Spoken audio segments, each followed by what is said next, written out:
Welcome or welcome back. Today we're going to talk about true horror stories from Ireland's most haunted places. I'll leave a timestamp in the description for each one in case there's one you're particularly interested in. If there's any you think I missed, please let me know below and also let me know where you're watching from. Remember to like and subscribe. Leap Castle, the thing in the bloody chapel. The tour had ended an hour ago, and I paid the caretaker extra to let me stay behind. I wanted to see Leap Castle properly, not rush through within half an hour with 30 other tourists. The evening light was fading, painting the limestone walls in shades of bruised purple. I'd heard stories. Every guidebook mentions Bloody Chapel, built sometime in the 1500s by the O'Carrolls.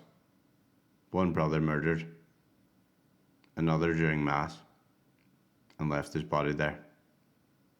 The chapel occupies the narrow fourth floor, accessible only by spiral stairs, so tight that they seemed designed to trap you in there. As I climbed, the temperature began to drop. I could now feel the cold through my jacket. My breath didn't fog though.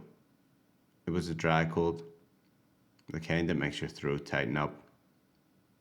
The stairs echoed with every step, but the sound seemed delayed, as if my footfalls were being repeated a half second after I made them. The chapel itself is tiny, barely 12 feet across, with narrow windows that look out over the sleeve blue mountains.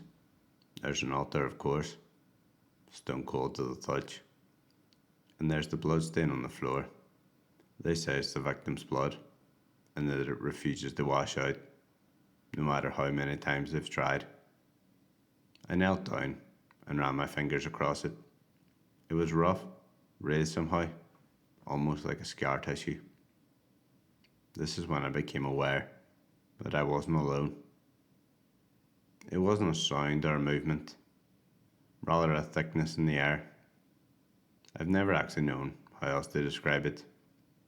Like someone had turned up the pressure, slowly, so gradually that I didn't notice until it was almost crushing. I stood up, and the feeling intensified. I could sense something else behind me, but when I turned, there was only a narrow doorway, and the spiral stairs beyond that. The presence, however, didn't move. It was just present and waiting, like it was studying me. My hand moved to my camera. It was a reflex, but I didn't raise the camera. Something told me, and I mean this sincerely, that photographing whatever was in the chapel of me would be my last mistake. It would be a direct violation of something that preferred to remain unseen.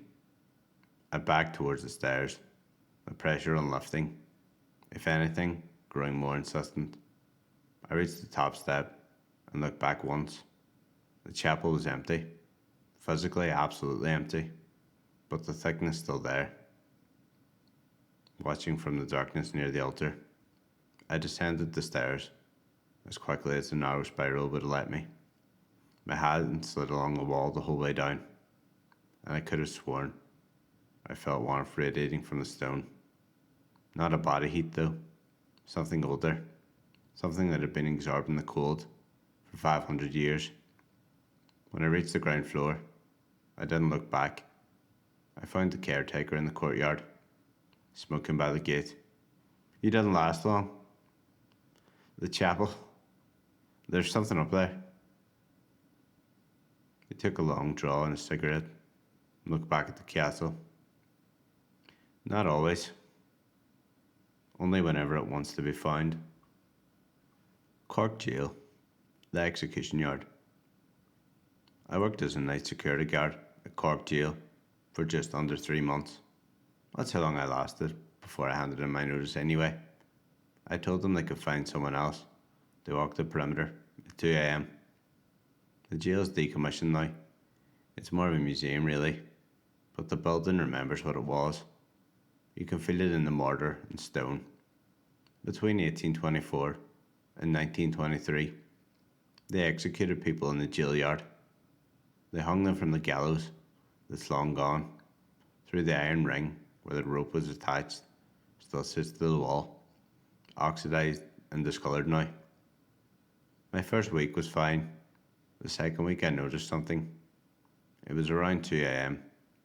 During my rounds through the yard. I'd hear footsteps on the gravel behind me. Not constant, but rhythmic. Step, drag, step, drag.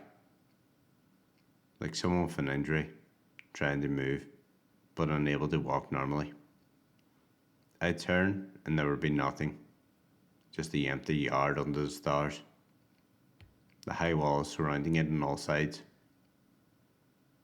But by the third week I was there, the sound had changed, and now it was accompanied by a smell, rope fibre, and something else.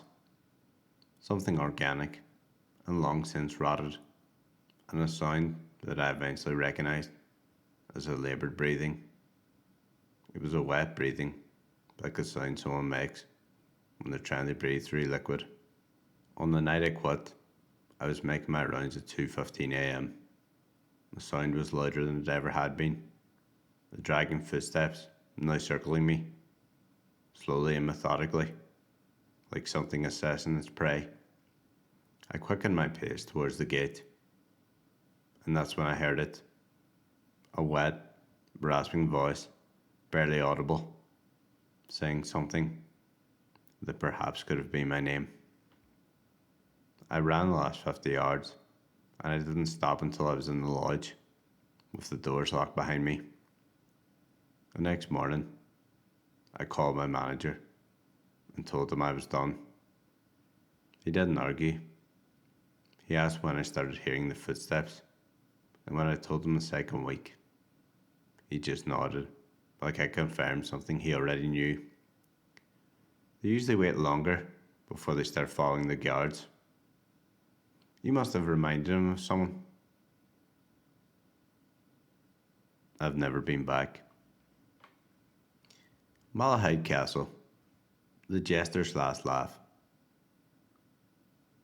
The castle is beautiful during the day. It's red brick, rooms full of furniture and tapestries, a portrait gallery where the Talbot family stares out centuries of visitors. But I was invited to see it at night through a friend who knew someone on the restoration team. That's the kind of access you definitely don't refuse. We were touring the ground floor at around 9 p.m. and the guide, a man named Derek, who'd been working there for over a decade, was telling us about the resident ghosts. There were several, he said. A young woman, a cavalry officer, but the one everybody noticed was the Jester. Talbot's Jester, Derek called him, died sometime in the 17th century, fell from the battlements, or so the story goes, although some people contend that he was pushed. As if on cue, we heard it, a sound like bells, small silver bells, jingling faintly, somewhere above us. Derek's face didn't change, but I noticed his hand tighten on the brochure he was holding. That happens sometimes, as though children weren't certainly tugging on their parents' sleeves and pointing upward. The bells are in the costume storage, 3rd floor. They're kept in a locked cabinet. We didn't go to the 3rd floor, but as we moved through the ground floor rooms, the bells followed us. Not constantly, but whenever we entered a new room, we'd hear them, faint, as if coming from a great distance, or behind the thick walls. The sound was accompanied by something else, something I couldn't quite place, until it happened the 3rd time. Laughter. Not a cruel laughter, interestingly. It sounded almost affectionate, like someone was enjoying a private joke that we were privy to, whether we wanted to be or not. A woman in our group asked Derek if he could explain it. The castle has its residents. They do what they want to do. We leave them alone. They usually don't bother anyone. But does the laughter ever... It doesn't stop. If it starts, it continues after the tour ends. After everyone goes home, sometimes for a few hours. The staff downstairs can hear it in the main office, through the stone, and through everything. He didn't finish the tour. He led us back to the entrance and wished us well. As we were leaving, I could hear it again. The bells and the laughter, moving through it the castle, like something was alive and curious, following Derek as he went back down the halls alone. I haven't been back, but I've been told on certain nights, if you listen at the castle gates, you can still hear them, the bells and the laughter, never stopping, never quite close enough to place. Charleville Forest Castle, Harriet's Fall. I came to Charleville to photograph the castle for the Heritage magazine. The architect had designed it in the 1820s with a tower that rose 5 stories, and it was the tower, specifically, that I wanted to capture. It was romantic and gothic and perfect for the publication. The caretaker, an older woman named Maureen, seemed quite reluctant to let me access the upper levels, but I had arranged permission, and after she checked the paperwork, she gave me the key and pointed me towards the stairs.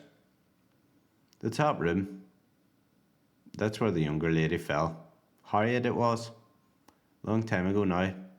1861, I think. Fell from the window onto the stones below. Awful business altogether. I just nodded and started to climb. The staircase spiraled, and each level opened onto a corridor of doors. On the 5th floor, there was only one door, at the end of the narrow hallway. It opened into a circular room, with windows on every side. And there was the window in question. You could see where repairs had been made to the frame, the centres of weathering, and I still don't know how I knew, but I knew it was the place where Harriet had fallen. I set up my tripod and began shooting. The light grey, coming through the old glass and waves. I was focused on capturing the stonework when I noticed something in the periphery of one of the frames. It was a shadow on the opposite wall, where no shadow should be. The shadow of a woman in a long dress turned to look at me. I lowered my camera. The room empty. All the windows showed me empty sky and distant trees. But when I looked at the wall again, the shadow was still there. And now it was moving. Not quickly, but deliberately, like someone walking across the room. I tracked it with my camera, shooting frantically. On the LCD screen, I could see the shadow moving, turning, as if it was surveying the room and getting a closer look at me. When it reached the window, the shadow raised one arm, palm outward, and then it was gone. Later, I reviewed the footage. The shadow appears in 43 consecutive frames. Walking across walls where nothing physical could catch such a shape. In the final frames, the shadow's outline is clearer than anywhere else in the footage, and in the final frames, you can see what looks like a face turning toward my camera. I haven't published the photos, nor have I deleted them. They're in a folder on my external drive, encrypted and backed up, but I don't look at them anymore. But I do know that the exposure coordinates on the final frame, the one where the face is the clearest, places the shadow exactly where the window is, exactly where Harriet fell. Sometimes I wonder if she was trying to show me something, or perhaps warn me about something. and I'm still not sure which one is more frightening. The Hellfire Club, the Devil on Montpelier Hill. The ruins are on the highest point of the Dublin Mountains, and you have to hike to reach them. I went at dusk purposely. I wanted to experience the place as the original members had, in the darkness and isolation, and away from the city lights below. The structure itself is small. It's a hunting lodge built by Lord Santry in the 1730s, though the Hellfire Club only used it briefly before the locals burned it down in 1735, convinced that devil worship had been happening inside. The ruins are a little more than a shell now. Stone walls, a fireplace, and darkness. I'd arrived late and immediately felt the wrongness of the place. It wasn't fear exactly. It was more like the landscape itself was unwelcoming. The grass and the ruins, dead and grey, even though the surrounding hillside was green. The trees nearby were gnarled and sparse. Even the light seemed to struggle here, the dusk lingering too long and too deeply. I set up a camp chair with my thermos of coffee, thinking I'd spend a few hours documenting the atmosphere. I'd been there about an hour when I heard the sound of voices, singing almost, maybe chanting, in unison, deep and rhythmic, coming from inside the ruins. I turned on my torch and walked closer. The chanting stopped immediately. The ruins were empty, completely, obviously empty. I could see the stone floor, the fireplace, the broken walls. Nothing and no one. So I left, got back into my car, drove down the mountain without looking back. But here's what I haven't told anyone until now. My audio recorder was running the whole time. When I listened to the playback later, the chanting was there, clearer than I heard in person. It was organised and structured, and underneath the chanting, there was something else. A voice, singular, deeper than the others, speaking words I couldn't quite make out. I played the recording for a linguist friend of mine.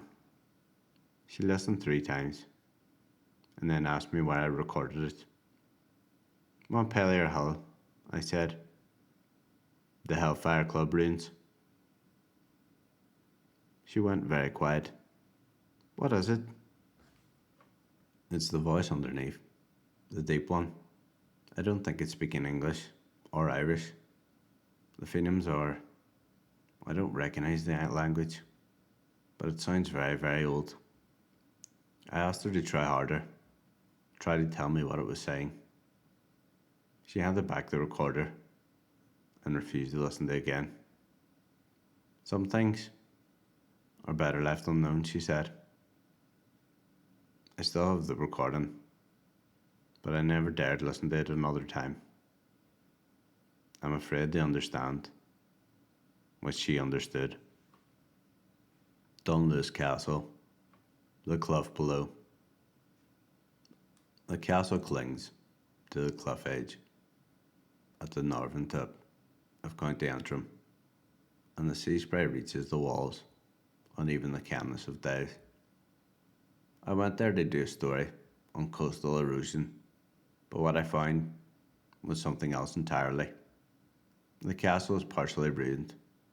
The seaward side collapsed sometimes in the 1600s, and the story goes that the collapse killed servants in the kitchen. The cliff below is sheer, a drop of 150 feet to the rocks and churning water. It's a place that feels dangerous in a way that goes beyond the physical. I was taking pictures of the cliff edge when the wind changed. It came on suddenly, fierce and cold, carrying the smell of something rotten. Not seaweed or fish, something more organic, more recent. I stepped back from the edge, and that's when I heard it. A sound like fabric tearing, or something tearing, and then a scream, cut short, cut off mid-sound. The scream came from below, from the direction of the rocks. I moved back towards the edge and looked down. The rocks were empty. No bodies or debris. Nothing to suggest that anyone had fallen. But the smell was worse now, and I could hear something else. A wet, dragging sound, as if something heavy was being pulled across stone. I called down, asking if anyone needed my help, although my voice seemed to swallow itself in that space, like the wind was carrying it away. And then I heard a response. Not words, but a sound, a moan or a sob, coming from the rocks below. When I looked over again, there was water where the rocks had been. Dark water, slowly rising. And in that water, something pale and long. I stepped back from the cliff and didn't approach the edge again. But before I left the castle, I asked the caretaker about it. He was an old man, local, with the kind of face that's seen too many seasons. People fall, or they jump, or even sometimes they're pushed. The cliffs remember all of it. Do they die? I asked. Some do. Some of them. I don't think they ever left at all. They're still falling and hitting the rocks over and over and over again, unable to reach the bottom, yet unable to rise, just falling forever. He wouldn't look at the cliff as he spoke. I was supposed to stay there for 3 days, but I left after 1, and I've never gone back to that age. But sometimes, on Monday nights, you can hear the sound, the tearing, the cut-off scream, and I wonder what's still falling from that cliff, caught in some moment of impact that never quite ends. Ballygally Castle, Lady Isabella's tower. I stayed the night at the Castle Hotel, thinking it would be romantic. A 4-poster bed, stone walls, the whole atmospheric passage. The staff had made a point of telling me about Lady Isabella, who supposedly wanders the tower at night, looking for her children. I appreciated the story, but I didn't believe it. Why would I? I was 35 years old. They put me in room 6, in the tower itself, 4 flights up. The room was small and cold, despite the radiator, and the window looked out over the bay. I'd brought a book and got settled in, planning an early night. At around 2, I awoke to the sound of footsteps in the hallway. Children's footsteps, quick, light, pattering back and forth. Then a woman's voice, soft and pleading, calling out names that I couldn't make out. I opened my door to check. The hallway was empty and silent, so I went back to bed. The footsteps started again, around 3 a.m. This time, they were in the room with me. I could hear them clearly, the light pitter-patter of small feet on the wooden floor, running from the door toward the window and back, and the woman's voice still calling and pleading, "Come away from there, come away from the glass, stay with me, stay with me." I turned on every light in the room, but there was nothing. The sound continued, the footsteps and the voices, as if playing out a scene that had nothing to do with me or my presence. I sat in the bed, heart in my throat, and listened. Then came a sound that froze me completely. A woman screaming, not in fear, but in complete anguish. A sound so full of despair and loss that I felt my chest contract. And then silence. The footsteps stopped, the voice stopped, everything stopped, and the room fell back into its normal silence, marked only by the soft tick of the radiator and the distant sound of the sea. I checked out at 6 a.m, before dawn. The receptionist asked if everything was okay with the room. I told her it was fine, but I asked if anyone else had reported unusual sounds in the tower. She looked at me for a long moment. Lady Isabella lost her children in a fire, sometime in the 1600s, I think. But yeah, people report hearing footsteps, children running, and a woman's voice. Has anyone ever recorded it? I asked, or documented it? The sounds stop when you try. They know when they're being studied. They stop and go quiet. I just turned and left without responding. But before I got to my car, I heard it one more time. The laughter, high and distant, coming from the tower window where I'd just slept. And underneath it, a woman weeping, as if she'd never stop. I left my contact information with the hotel, but I asked them not to contact me. I actually don't want to know if anyone else heard what I heard. I no longer want the confirmation.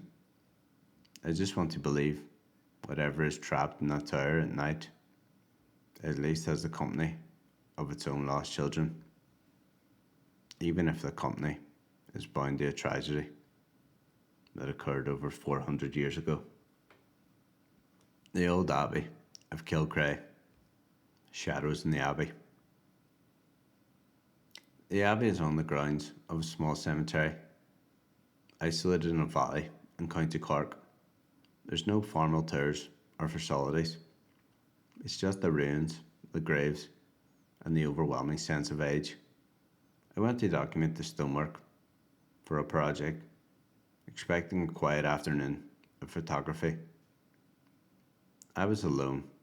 The gate to the cemetery was old, wrought iron, and I closed it behind me. The ruins were smaller than I expected. The walls half tumbled, ivy covered now, and a floor of grass and moss. The cloister was still partially intact, and I could almost see the monks moving through it, their habits grey, against the grey stone. I was taking pictures of the altar when I realised I was being watched. It was like a presence, like a weight on the back of my neck. I turned around to find a nun standing in the cloister, not walking, just standing there silent, watching me with eyes that seemed too dark. She was translucent, almost imperceivably so. I would have missed it if I hadn't been paying such close attention. I raised my camera as a reflex, but she turned away, just turning and walking deeper into the shadows of the Abbey, and the shadows seemed to swallow her as if she'd never been there at all. I took photographs of the spot where she'd been, but the camera caught nothing. The cloister empty in every frame. I checked the other photographs I'd taken, and about halfway through the set, I noticed something. In the background of several shots across the ruins, standing motionless among the graves, were figures. Dozens of them. Monks, nuns, shadows and shapes too deliberate to be tricks of the light. And in every single photo, they were facing toward me. I left the Abbey in an instant without finishing my documentation. As I walked towards the gate, I heard the sound of a bell, the kind that rings at the vespers, at the end of the daily prayers, the sound echoing across the valley, mournful. When I looked back, the figures from the photographs were standing amongst the ruins, watching me leave. They didn't move, nor acknowledge me. They just stood and observed my departure, with a patience that suggested they'd been waiting for me to go, that they'd been waiting centuries perhaps, and will wait centuries more. I have the photos. but I never submitted them. I keep them in a folder, and sometimes I look at the background and try to count how many figures are actually there. The number is different every time I count. Sometimes, when I'm alone, on quiet evenings, I still hear the bell, clear and distant, though I'm certain no bell has rung at Kilcrea in over 100 years. Kinnitty Castle, the White Lady's Vigil. I was staying at the castle as a hotel guest in one of the renovated rooms. It's a Gothic revival structure from the 1840s, grand and imposing, with the kind of history that almost makes you expect ghosts. And I'm happy to say I wasn't disappointed. She'd appeared the first night, around midnight. I woke to find a woman sitting in a chair by the window, watching the grounds below. She was pale, deathly pale, and dressed in a white gown that seemed to generate its own faint luminescence. When she noticed I was awake, she didn't react. She simply turned back to the window to resume her vigil. I lay in bed, paralysed, unable to move or speak. The woman never moving, she sat perfectly still, staring out at the dark grounds with an intensity that suggested she was waiting for something specific, perhaps waiting for someone. At around 3 a.m, I heard horses, the sound of hoofbeats on gravel, growing louder and more urgent. Along came a voice, a man's voice, shouting something indecipherable. The woman stood up very slowly and walked to look out the window. She pressed her palms against the glass, and for the first time, she made a sound, a moan, full of longing and despair. The hoofbeats stopped. Then there was a silence, and then a scream. A man's scream, only cut short. The woman turned from the window, and our eyes met. Only for a moment, I saw her face clearly. She looked devastated, ancient, trapped, and then she faded, becoming transparent, until the chair was empty, and I was alone again. I didn't sleep for the rest of that night. In the morning, I asked the hotel receptionist about the woman in white. "That's the White Lady. She was waiting for her lover, a young man who was supposed to arrive one night, only he was killed on the way, thrown from his horse near the gates. She's been waiting ever since, every night at the same time, watching and waiting for him to arrive." "Does she always appear?" I asked. "Not always. Only to certain guests. Only to people she feels will understand." "Understand what?" The receptionist turned to look at me with an expression I couldn't understand. "That some of us are still waiting, long after everything else is gone." I checked out later that afternoon, and having returned, sometimes I awake with the sound of distant hoofbeats in my ears, and I wonder if the White Lady is looking out the window, still searching for a man who will never arrive, bound to a moment of loss and longing for all eternity. The Shelbourne Hotel, room 526.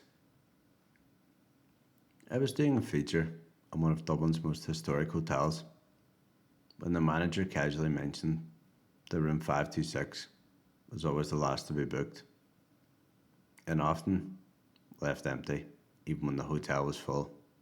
I asked why, and he gave me a look that suggested he'd answered that question too many times. "It's haunted. We don't advertise it, but anyone who stays there reports the same thing. A presence, a sense of being watched, and at night, the sound of footsteps, pacing back and forth. No one stays past the first night." Of course, I asked if I could stay there. The manager hesitated, then agreed, but only if I signed a waiver acknowledging that the hotel wasn't responsible for any psychological distress. I signed it. Room 526 is on the 5th floor, end of a long corridor. It's a standard room, decorated in period style. Nothing obviously strange. The manager left me with a key and a warning. Don't answer the door if you hear a knocking after midnight. I spent the evening working on my laptop, determined to be rational about this. No ghosts existed. Hotels had stories, and this was just the story of the Shelbourne. At 11:45 p.m, when the footsteps started, they came from inside the room. Slow, measured paces from the far corner to the window, and then back again. Back and forth, and back and forth. The rhythm almost hypnotic, because there was no one there. I can see the entire room, and it was empty. At midnight, someone knocked on the door. 3 deliberate knocks, and then silence. Of course I didn't answer, but the knocking came again, more insistent this time, and came with it a voice, a woman's voice, thin and distant, saying a name over and over. Michael! Michael! Michael! The knocking continued for almost an hour. The voice, meanwhile, kept calling. The footsteps didn't stop pacing, back and forth, and back and forth, like a pendulum, measuring out eternity. Around 1 a.m, everything stopped. The silence now absolute, but somehow worse than hearing the sounds. I didn't sleep. I sat in the bed until dawn, and when the light came through the windows, I packed my things and left without checking out. Later I did some research. In the 1900s, a woman named Margaret died in room 526. She'd been waiting for her fiancé Michael to return. He never came back. It says she died of a broken heart. The records say, alone in that room. The manager confirmed the story when I called. He said she'd been waiting in that room for over a century now, still expecting Michael to arrive, still pacing at midnight, and still calling his name into the darkness. She'll never stop. She's trapped in that moment, the moment right before she learned he wasn't coming home. I've never been back to the Shelbourne, but sometimes, in Dublin, they say you can hear the voice, carried in the wind between the buildings, calling a name that no one will ever answer. Loftus Hall, the stranger who knocked at the door. I'd been told Loftus Hall was only open for tours, but when I arrived in the winter, there were no crowds, no tour guides, just the wind coming in hard. The sky was the colour of slate. I've been documenting haunted sites for years now, but nothing had ever felt like this place. It stood alone on the cliff, a 3-story carcass of stone, in a history staring out to the sea. The caretaker, a thin man with eyes that didn't quite focus, handed me a torch. Don't be going past the staircase at midnight. The woman doesn't like it. He didn't wait for a response. He just turned and locked the outer door behind me. The air inside was stale, thick with salt and damp. My torchbeam caught portraits, faces of the Tottenham family, all painted with that same waxen cam. It seemed to dare to look too long. The hall was silent, except for the constant moan of the wind through the broken panes. Somewhere deeper, an old door creaked open, though I was sure it hadn't been touched. I set up my recorder at the base of the grand staircase. This was the heart of the legend, where centuries ago a stranger had come seeking shelter from a storm. The family welcomed him in, shared a game of cards, and when Lady Anne Tottenham dropped the card under the table and bent to pick it up, she saw that the stranger had been hiding a cloven hoof where his foot should have been. He vanished in a burst of fire, leaving her screaming, from which she never recovered. The story was folklore, but in that empty house, it felt more like a memory. Around midnight, I began to hear footsteps above me, slow and measured, almost polite. I thought it might be the caretaker, until I remembered he'd locked the door behind me. I called out, and the steps stopped. My torch flickered once, twice, then went dead. I used my phone light to steady myself. The air had gone sharp and cold, and the smell, faint but definite, crept through the hall. Salter. I told myself it was dust, old pipes, anything, but the smell had gotten stronger, and beneath it was something else. Perfume, faded, powdery, the scent of a woman long dead. I lifted the recorder, whispered with a question, "Who's here?" and waited. For a moment, nothing. Then softly through the static came 3 knocks, slow and deliberate. The staircase loomed above me, its banister carved from a dark wood, smoothed over centuries. I thought I saw movement, a pale shape at the top, a figure in a gown. I raised my light, and it vanished. My heart was hammering, but something pulled me upwards. Curiosity, maybe. The second floor was colder still, and my breath came out in a white mist. At the end of the corridor, a door was ajar. Inside it was a bedroom. Lady Anne's. The walls were peeling, the furniture covered in sheets, but on the vanity mirror was a clear handprint, too small to be mine, but too recent to be lost in the dust. I took a step closer. Behind me, the floorboards creaked once, then again. I turned slowly, half expecting to see the caretaker. Instead, there was a shadow at the threshold.